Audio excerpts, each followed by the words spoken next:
Islamic scholar مفتی محمد یوسف تیبی حفظہ اللہ تعالی، فاضل Medina university.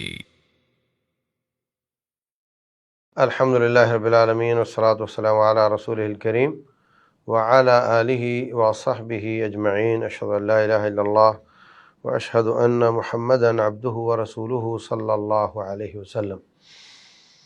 ناظرین کرام، آج ہم اس موضوع پر بات کرنا چاہ رہے ہیں کہ جس قدر دنیا میں اختیارات بڑھتے ہیں، جس قدر لوگوں کی آمدنی بڑھتی ہے، اسی قدر ان کے اخراجات بڑھتے ہیں، بلکہ میکسیمم لوگوں کے اخراجات آمدن سے زیادہ ہیں۔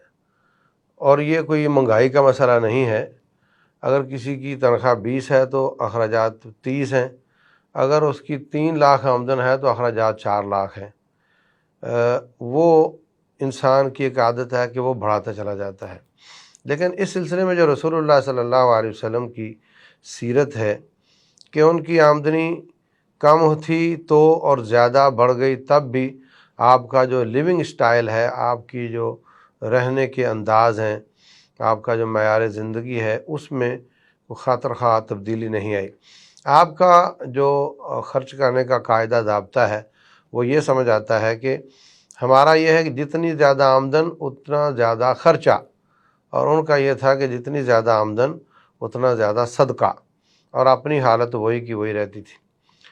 تو رسول اللہ صلی اللہ علیہ وسلم کی جو رہائش گاہ تھی اس کی کیا صورتحال تھی؟ ہمارے ہاں زیادہ اخراجات وہ رہائش گاہ پر ہی رکھتے ہیں۔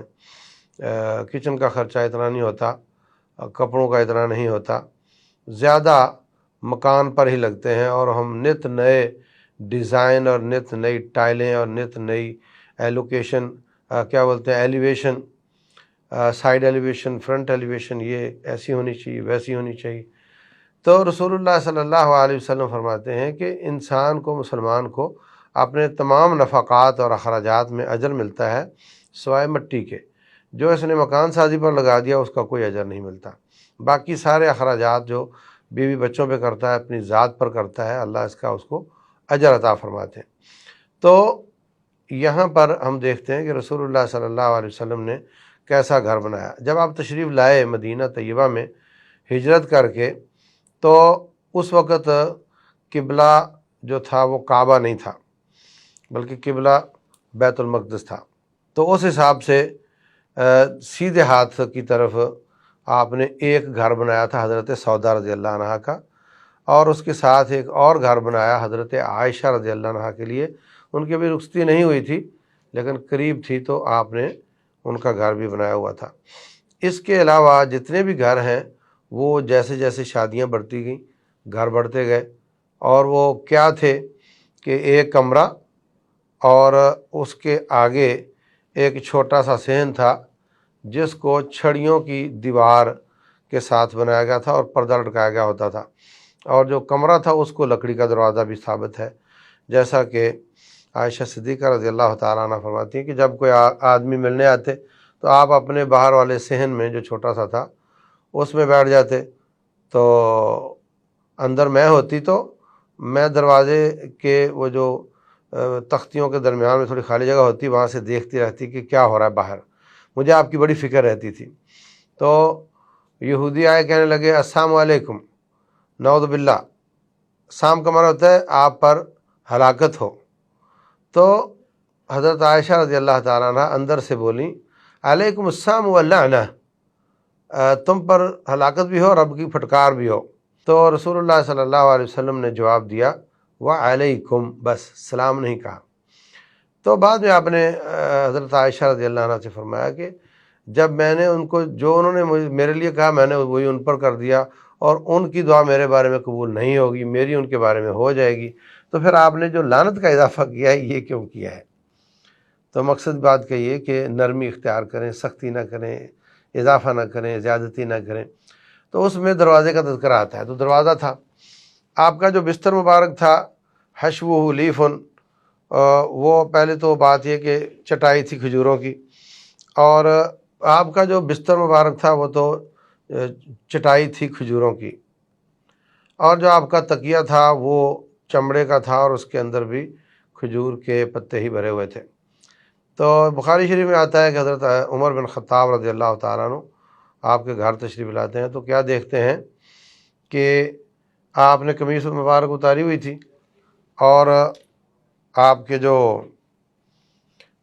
قمیص مبارک اتار کر لیٹے ہوئے تھے اکیلے، تو کھجور کے پتوں نے آپ کی کمر مبارک پر، آپ کے جسم پر وہی پرنٹ کیا ہوا تھا، وہی چھاپا بنا ہوا تھا آپ کے جسم پر مبارک پر، اور بستر نہیں ہوتا تھا اوپر، اور تکیہ جو تھا وہ ایک تھا، وہ بھی چمڑے کا، اور اس میں بھی یہی ہوتی تھی چیزیں۔ تو حضرت عبداللہ بن عباس رضی اللہ عنہ فرماتے ہیں، صحیح بخاری میں ہے، کہ میں نے اپنی خالہ میمونہ رضی اللہ عنہا ام المومنین سے عرض کیا کہ میں کوئی رات آپ کے گھر گزارنا چاہتا ہوں، میں آپ کی عبادت دیکھنا چاہتا ہوں۔ تو اس حدیث میں بخاری شریف میں ہے کہ ایک ہی تکیہ تھا، اس کی چوڑائی میں نبی صلی اللہ علیہ وسلم اور ان کی بیوی میمونہ رضی اللہ عنہا وہ لیٹ گئیں، اور اس کی لمبائی میں وہ لیٹ گئیں، چوڑائی میں اسی تکیے پر میں نے سر رکھ لیا، اسی تکیے پر میں نے سر رکھ لیا۔ تو اس طریقے سے ہم وہاں لیٹ گئے۔ تو اس سے ثابت ہوتا ہے کہ وہ ایک ہی بستر تھا اور تکیہ اس طریقے سے تھا، اور لمبا چوڑا کتنا تھا کمرہ، اس کی دلیل بھی ایک حدیث عائشہ صدیقہ رضی اللہ تعالیٰ عنہ کی ہے، صحیح بخاری میں ہی، کہ جب آپ تہجد پڑھتے تھے تو میں آگے لیٹی ہوئی ہوتی تھی، تو جب آپ نے سجدہ کرنا ہوتا تو آپ تھوڑا سا مجھے ہاتھ کے ساتھ اشارہ کر دیتے، مطلب رات کا اندھیرا ہوتا تھا تو ہاتھ لگا کر تو میں اپنی ٹانگیں سمیٹ لیتی تو آپ سجدے کر لیتے، اور جب آپ دوبارہ قیام میں جاتے اور قیام لمبا ہوتا تھا تو میں پھر اپنی ٹانگیں لمبی کر کے لیٹ جاتی تھی۔ تو اس طریقے سے آپ کا یہ گھر ہے۔ عمر بن خطاب رضی اللہ تعالیٰ عنہ جب جاتے ہیں آپ کے گھر میں، جو دیکھتے ہیں کہ یہ چٹائی ہے اور یہ ایک تکیہ ہے، اور ایک کونے میں تھوڑا سا ایک بکری کے چمڑے کو رنگ لگا کر رکھا ہوا ہے، اور ایک کونے میں تھوڑے سے جو پڑے ہوئے ہیں، تو یہ کل معلومتا ہے جو فرنیچر ہے، فرنشڈ ہے، وہ یہ ہے، ان چیزوں کے ساتھ ہے۔ تو حضرت عمر بن خطاب رضی اللہ تعالیٰ عنہ کا وہ اپنے آپ کے اوپر کنٹرول نہ کر سکے تو رونے لگ گئے۔ تو رسول اللہ صلی اللہ علیہ وسلم فرماتے ہیں کیا ہوا؟ کہنے لگے حضرت بس آپ دعا کریں، ادعو اللہ ان یوسع علی امتک، کہ اللہ تعالیٰ آپ کی امت پر وسعتیں کر دے۔ تو کہا ہوا کیا ہے؟ کہا یہ زندگی کیسی سادہ ہے آپ کی کہ ایسی چٹائی ہے، بستر بھی نہیں ہے، اور جناب تھوڑے سے جو پڑے ہوئے ہیں۔ تو یہ جو کیسر و کسریٰ ہے، یہ رب کے باغی، ان کے پاس بہاروں میں تو قدرتی باغ اور پھول ہوتے ہیں، اور خزاؤں میں وہ سونے کے پودے اور ہیروں کے پھول اس پر لگے ہوئے ہیں جس میں وہ سیر کرتے ہیں۔ تو آپ کی جو زندگی اس طرح گزر رہی ہے، تو رسول اللہ صلی اللہ علیہ وسلم فرماتے ہیں او فی شک انت ابن الخطاب، خطاب کے بیٹے کیا کوئی ایمان ڈھل مل ہو گیا، شک میں آ گئے ہو کیا؟ کن لوگوں کے ساتھ مقابلہ کر رہے ہو؟ اولئک قوم عجلت لهم طیباتهم فی حیاتہم الدنیا، جن کی بات کر رہے ہو ان کی دنیا کے اچھے کام، ریلیف کے کام، نیک کام، ان کا اجر اللہ نے ان کو دنیا میں دے دیا، اور اس بات پر آپ خوش نہیں ہوتے کہ ان کے لیے ختم ہو جانے والی دنیا ہے اور ہمارے لیے ہمیشہ رہنے والی آخرت ہے۔ تو مقصد بات کا یہ ہے کہ جو گھر میں چیزیں تھیں وہ یہ والی، اور گھر کتنا اونچا تھا۔ حضرت حسن بصری رضی اللہ رحمہ اللہ کہتے ہیں کہ میں ایک دفعہ حضرت عثمان بن عفان رضی اللہ عنہ کے زمانے میں امہات المومنین کے گھروں میں گیا، تو میں نے اوپر ہاتھ لگایا تو چھت کو میرا ہاتھ لگ رہا تھا۔ کھجور کے پتوں کی چھت ہوتی تھی، بارش سے روکتی تھی، لیکن اتنی قریب تھی کہ وہ آپ کا ان کا ہاتھ، میرا ہاتھ کہتے ہیں، لگ رہا تھا۔ تو چھوٹا، بہت بڑا کمرہ نہیں، اور باہر چھوٹا سا صحن، تو کمرہ جو تھا وہ مٹی کے ساتھ بنا اور ساتھ اس کے دروازہ لگا ہوتا تھا، اور جو باہر صحن تھا اس کے چاروں طرف بار ٹائپ خشک لکڑیاں لگا کر گزرنے کی جگہ پر پردہ لٹکایا گیا ہوتا تھا۔ تو یہ تھا لیونگ اسٹائل رسول اللہ صلی اللہ علیہ وسلم کا۔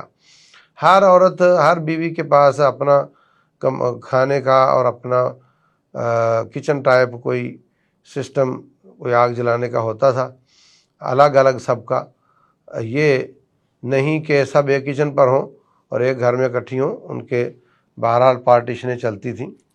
یہ طریقہ تھا صحابیات کا، امہات المومنین کا رہنے کا۔ قرآن حکیم میں اللہ تعالیٰ فرماتے ہیں کہ انہوں نے ایک دفعہ کوشش کی تھی کہ آپ ہماری تھوڑا مدد کریں اور تھوڑا ہاتھ کھولیں، مٹھی کھولیں اور تھوڑا ہمارے اخراجات زیادہ کریں، کیونکہ اب اللہ تعالیٰ نے آپ کو بہت دیا ہے۔ تو اللہ تبارک و تعالیٰ نے آیت نازل کر دی کہ دنیا کا اگر اسٹیٹس مینٹین کرنا ہے تو پھر یہ گھر نہیں ملے گا، فتعالینا امتعکن واسرحکن سراحا جمیلا۔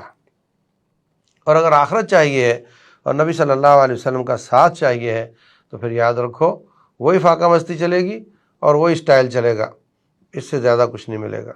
تو انہوں نے اسی پر رضامندی کا اظہار کیا اور کسی قسم کا کوئی مطالبہ چھوڑ دیا۔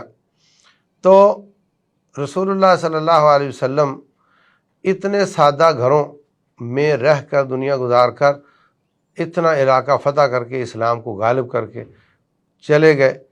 انہی گھروں میں وہی نازل ہوتی تھی، وہی دارالامارت تھا، دارالخلافہ تھا، اور وہیں سے فیصلے صادر ہوتے تھے۔ اللہ اکبر۔ اور جب عمر بن عبدالعزیز رحمہ اللہ کے زمانے میں مسجد کو وسیع کرنے کی ضرورت پڑی تو وہ گھر گرانے پڑے، تو رونے لگ گئے، کہنے لگے کاش یہ مجبوری نہ ہوتی اور ہم کبھی بھی ان گھروں کو نہ گراتے اور دنیا دیکھتی کہ دونوں جہانوں کے سردار محمد رسول اللہ صلی اللہ علیہ وسلم نے یہ زندگی کس اسٹائل کے ساتھ گزاری ہے۔ تو دعوے تو لوگوں کے بہت ہیں، لیکن کوئی کسر نہیں چھوڑتا۔ پیسہ آ رہا ہونا تو پھر ہاتھ روکنا مشکل ہو جاتا ہے۔ اگر کوئی کسی لیول کا ذمہ دار ہے حکومت کا، گورنر ہے یا وزیر اعلیٰ ہے یا وزیر ہے یا اعظم ہے یا چھوٹا ہے، کوئی جج ہے، کوئی ہے، کوئی کسر نہیں چھوڑتا، ہو تو ضرور مکانوں پہ لگاتا ہے۔ اچھا مکان یہ سب کی تمنا ہوتی ہے، وسیع مکان، بڑا مکان۔ اور جو ہمارے جیسے طالب علم ہیں، اگر ان کا بھی بس چلے اور ان کے ہاتھ میں بھی کوئی فنڈ ہو اور وہ اس کو استعمال کی اجازت ہو تو بہت مشکل ہے کہ اپنا ہاتھ روکیں۔ بڑھتے بڑھتے لیونگ اسٹائل، اسٹیٹس مینٹین، وہ کسی طریقے سے بھی ہو، میری رہائش بڑی باوقار ہونی چاہیے اور بڑی بڑھیا ہونی چاہیے، اسی میں مقابلہ چل رہا ہے۔ اور یہ والی سیرت کا پہلو نظر نہیں آتا کہ کسی نے پورا کیا ہو۔ سابقین الاولین میں کچھ ہوگا، لیکن آج تو بہت خال خال ہے۔ شاید افغانستان میں یا ادھر کے کچھ لوگوں نے ایسا کیا ہو، ورنہ نظر یہی آتا ہے کہ سب ایک دوسرے سے بڑھنے کی کوشش کرتے اور اس میدان میں ایک دوسرے کا مقابلہ کر رہے ہیں۔ فرنیچر اس طرح کا ہو، چھت اس طرح کی ہو، اور جناب فال سیلنگ اس طرح کی ہو، ٹائل وہاں سے آنی چاہیے، اور جناب ایلیویشن یہ والا ہونا چاہیے۔ ہمیں اللہ سے ڈرنا چاہیے، اپنا ذاتی مال ہو یا لوگوں کا مال ہو، حکومت ہو اور لوگوں کے مال ہوں، ہر لحاظ سے ہمیں اللہ نے پوچھنا ہے، ذاتی مال میں بھی کہ کیسے کمایا اور کہاں خرچ کیا، اور جو اجتماعی مال ہے اس میں تو ڈبل ٹرپل سوال ہوگا، کیونکہ وہ لوگوں کا مال ہے۔ ہمیں اللہ سے ڈرنا چاہیے اور اپنے جو اسٹیٹس ہیں ان کو مینٹین کرنے کی بجائے اس مال کے ساتھ آخرت کا گھر بنانا چاہیے۔ اللہ تبارک و تعالیٰ توفیق دے، واللہ اعلم، وصلی اللہ وسلم وبارک علی نبینا محمد۔